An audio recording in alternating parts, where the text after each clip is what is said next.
দেখুন, বাঘের বাচ্চাটি অতি অসহায় হয়ে বনের ভিতরের থেকে একটু বাইরে এসে বাঘটি মরুভূমিতে রেখে বাঘটি তার বাচ্চাটিকে রেখে সে এখান থেকে চলে গেল অনেক দূর। হয়তোবা তার খাবারের জন্য গিয়েছে, কিন্তু অসহায় বাচ্চাটি খুবই টেনশন, খুবই চিন্তাযুক্ত, কারণ তাকে একা একা ফেলে রেখে চলে গেছে।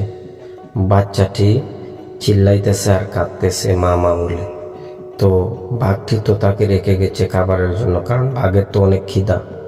তার পেটে খিদা লাগলে সে কিন্তু অস্থির হয়ে যায়। এর জন্য সেই বাঘটি এখান থেকে অনেক দূরে চলে গেল। বাচ্চাটি কিন্তু সেই মাকে ডেকে ডেকে কাঁদতেছিল। বাচ্চাটিও চিন্তা করতেছিল আমার কি হবে এখন। হঠাৎ করে দেখা যায় দূর থেকে একটি বেজি সেই বাচ্চাটিকে ফলো করে।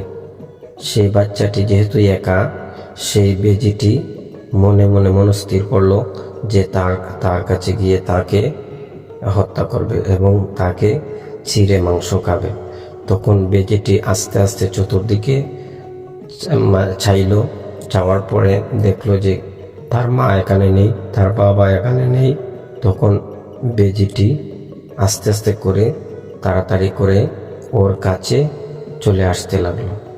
তখন বাচ্চাটি অসহায় হয়েছিল, কারণ মা যেহেতু তার কাছে নেই, সে অত্যন্ত অসহায়। সেই জন্য বাচ্চাটি চিন্তা করছিল, আহারে আমার কি হবে।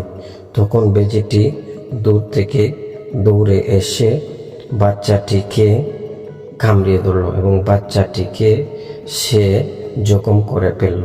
যেহেতু সে বাচ্চা, আর একটু বড় হলে কিন্তু বেজির সঙ্গে যুদ্ধ করতে পারত, বেজিকে আক্রমণ করতে পারত। সেহেতু সে ফুটফুটে বাচ্চা, সদ্য কিছু দিনের বাচ্চা, তো সে কিন্তু তার সাথে পেরে উঠবে না।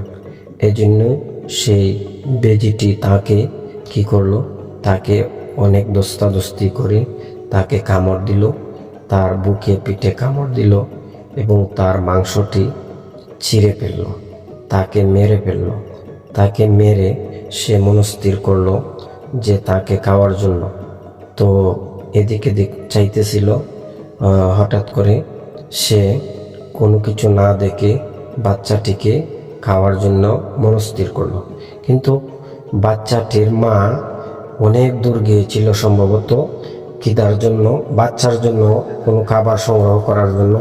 কিন্তু বাচ্চাটির মা সেই খাবার পায়নি।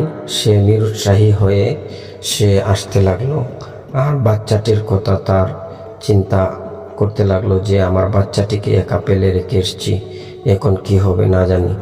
তো সে এইভাবে চিন্তা করতে করতে আসতে লাগলো। তো হঠাৎ করে দেখে সে দূর থেকে ফলো করে তার বাচ্চাটিকে একজন বেজি আক্রমণ করেছে। তো সে কি করলো, অত্যন্ত দ্রুত গতিতে দৌড়ে দৌড়ে আসতে লাগলো তাকে মারার জন্য। যেহেতু তার বাচ্চা আর মা কতটুকু সম্পর্ক, কতটুকু আত্মার সম্পর্ক, কতটুকু মনের সম্পর্ক। সে বাচ্চাটিকে যদি একজন চোখের সামনে খেয়ে ফেলে, তখন অনেক মা আছে প্রাণটাই দিয়ে দেয়। সেই বাচ্চাটিকে রক্ষা করার জন্য সে কিন্তু দৌড়ে আসতে লাগলো। দৌড়ে আসতে এবং তার কাছে এসে সেই বেজিটিকে কামড়ে ধরল। তখন তুমুল যুদ্ধ হলো বেজি এবং বাঘের মধ্যে। যুদ্ধ করতে করতে হঠাৎ করে বেজিটি তার সাথে না পেরে দৌড় দিল, দৌড়ে চলে গেল। তখন বাঘটি টেনশনে পড়ল, আহারে আমার বাচ্চাটিকে মেরে ফেলল, আমি কেন একা রেখে গেছিলাম। তখন বাঘটি কাঁদতেছিল, সে ফুটফুটে বাচ্চাটিকে রেখে কেন গেছিল, সেই টেনশনে, সেই চিন্তাযুক্ত হয়ে সে কান্না করতেছিল। হঠাৎ করে দূর থেকে ফলো করে যে একটি হায়েনা, যা আমরা বাংলাতে বলে শিয়াল, সে শিয়াল দূর থেকে বাচ্চাটিকে এইরকম দেখলো। তখন দূর থেকে বাচ্চাটিকে দেখে হায়েনাটি দৌড়ে আসতে লাগলো। বিপদ থেকে বিপদ, যেহেতু বাচ্চাকে বেজির হাত থেকে বাঁচালো, এখন আরেকটি হায়না এসে আক্রমণ করতে লাগলো। যখন আক্রমণ করার জন্য প্রস্তুত নিল বাচ্চাটিকে খাওয়ার জন্য, তখন বাঘটি এসে সেই হায়েনার সাথে তুমুল যুদ্ধ সংঘর্ষ হলো। তখন হায়েনাটি এবং বাঘটি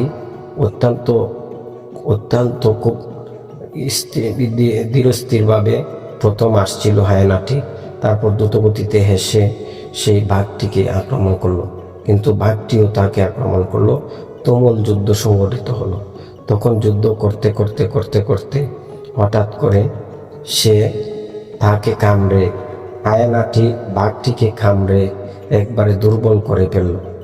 কারণ হায়েনার তো অনেক শক্তি, ছোট্ট হলে কি হবে, হায়েনার কিন্তু অনেক শক্তি আছে।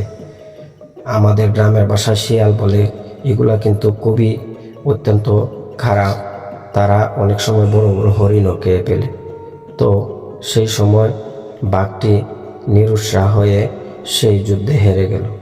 আর সে চিন্তা করতে লাগলো, হায় রে, আমার বাচ্চাটিকে হারালাম, আমিও আক্রান্ত হয়ে গেলাম, আমাকেও কামড়ে দিল, আমার জীবনও শেষ, বাচ্চার জীবনও শেষ। হায় রে নিয়তি, কি কি আমার কপালে কি ছিল, এইরকমই কি ছিল আমার কপালে। হায় রে, আমার বাচ্চাও গেল, সবই গেল। তো এই জন্য আমরা এই থেকে শিক্ষা পাই, বাচ্চাকে একা রেখে কোথাও কেউ যাতে চলে না যায়, এটার থেকে আমরা শিক্ষা পাই। ছোট বাচ্চাকে সবসময় সাথে রাখবো, সবসময় সঙ্গে রাখবো, বাচ্চাকে সেফটি রাখবো।